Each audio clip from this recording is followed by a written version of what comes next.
everyone, Joshua Myers here, and welcome to my brand new franchise review series in which I'm going to be reviewing every single Star Wars movie just in time for the release of Star Wars Episode 9, Rise of Skywalker. So with that said, I'm going to start us off by reviewing Star Wars Episode 1, The Phantom Menace from 1999. You refer to the prophecy of the one who will bring balance to the Force. You believe it's this boy? At last we will have revenge. Tell him to take off! Fear is the path to the dark side. Wipe them out. All of them.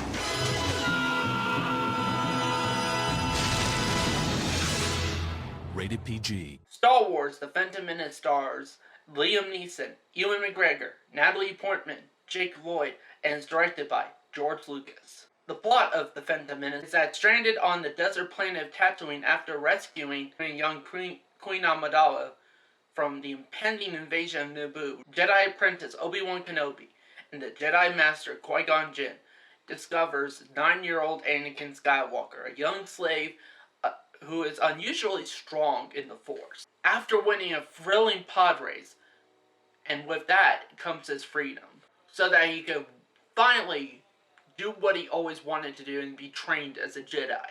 Later then, the heroes then return to Naboo, where Anakin and the Queen face massive invasion forces, while the two Jedi deal with the deadly foe Darth Maul. Only then do they realize the invasion is merely the first step in a sinister scheme conjured up by the re-emergent forces of darkness known as the Sith. What are my positives with Star Wars The Phantom Menace? I will give the film credit that the stuff they show is pretty creative. I do like a lot of the designs for the most part. The music is actually really good. Kudos to John Williams.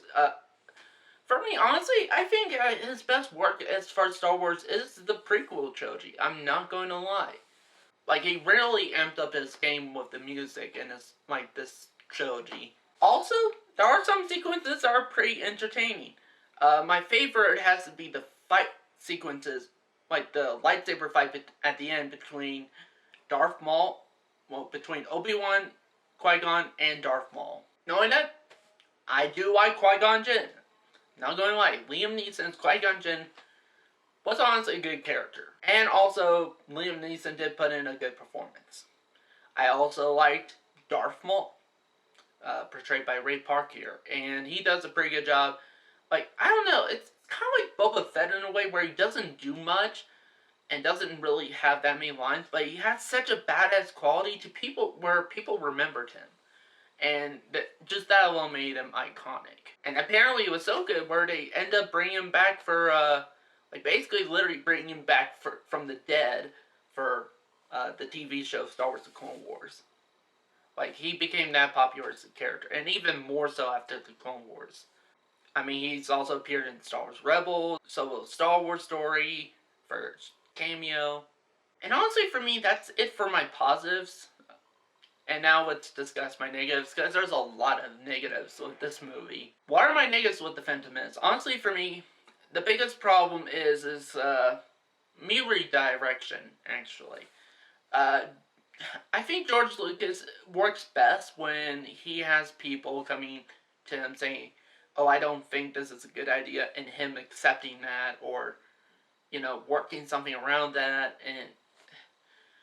and here's the thing, I have actually seen the behind-the-scenes stuff with this movie and the whole prequel trilogy, and,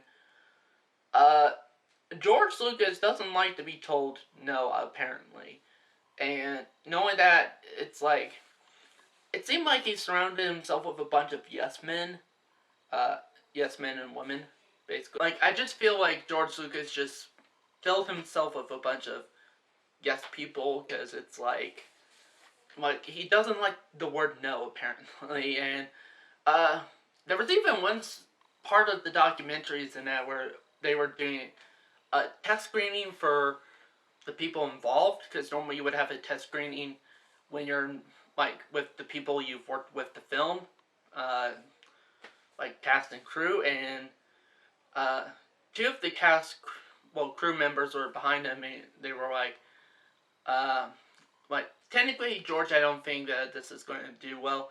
And he's like, oh no, it's going to work out really well, actually.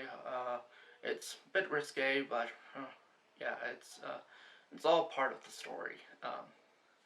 So yeah, it's like, mainly filled the room with a bunch of yes people, and honestly, even his actors never really stood up to him, and just, yeah. Uh, so I felt like George Lucas had way too much control, and it really shows when you get the wrong person that much control over a film project.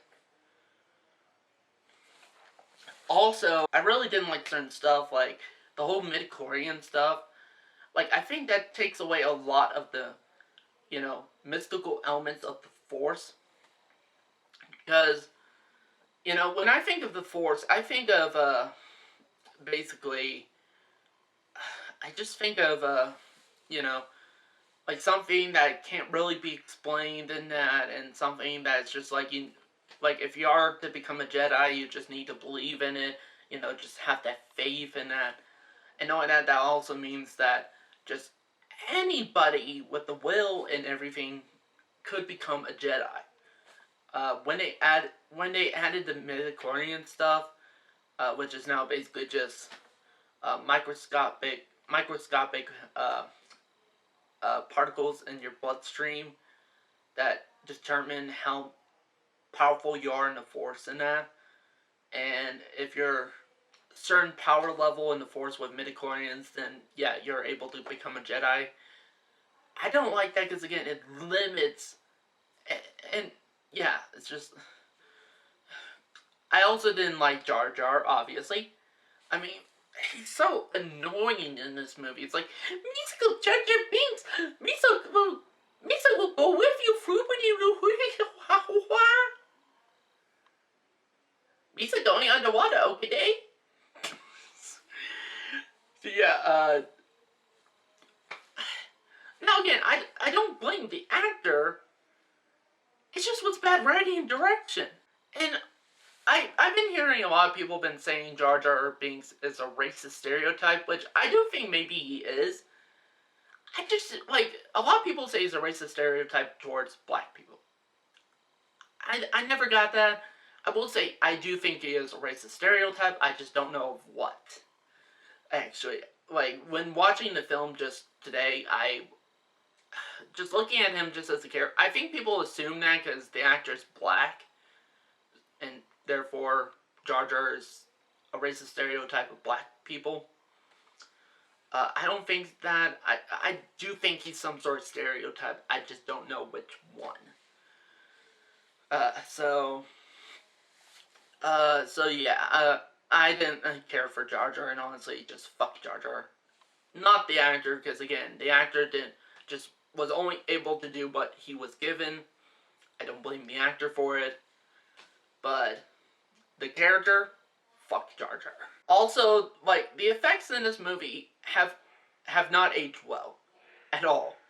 Like, when watching it on my big full HD 1080p TV, I did notice that a lot of the effects don't look good. Like, everything looks fake. And I didn't know they had used practical effects, and even the practical effects look like the digital effects, and it doesn't look good. Oh, and also, again, I don't blame the actors for this, but some of the dialogue, like some of the acting comes off as unemotional, just all that stuff, and again, I don't blame that on the actors, I blame it on the direction of George Lucas and his writing. Like, it seems like George Lucas doesn't know how to really direct people. Oh, and also another thing I didn't like about this film was all the political stuff in this film. Like, seriously. Like, this is meant to be a kids' movie. Like, kids will never be able to follow that. Hell, even adults would not be able to follow all that stuff. And to me, that really drugged the movie down a lot. Like, seriously, I knew I was in trouble when, you would know you're in trouble when the title scroll says something about, like, like stuff like taxation and all that stuff, and I'm like, this is meant to be Star Wars, really?